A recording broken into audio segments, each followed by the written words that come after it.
Hello children, we can begin to study. Welcome to study ICT, computer.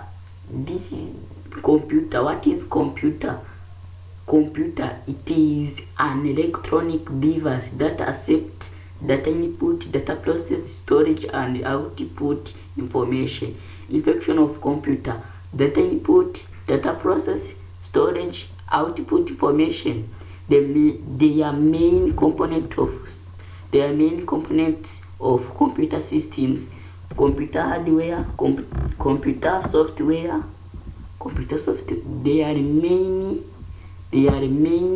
components of computer systems.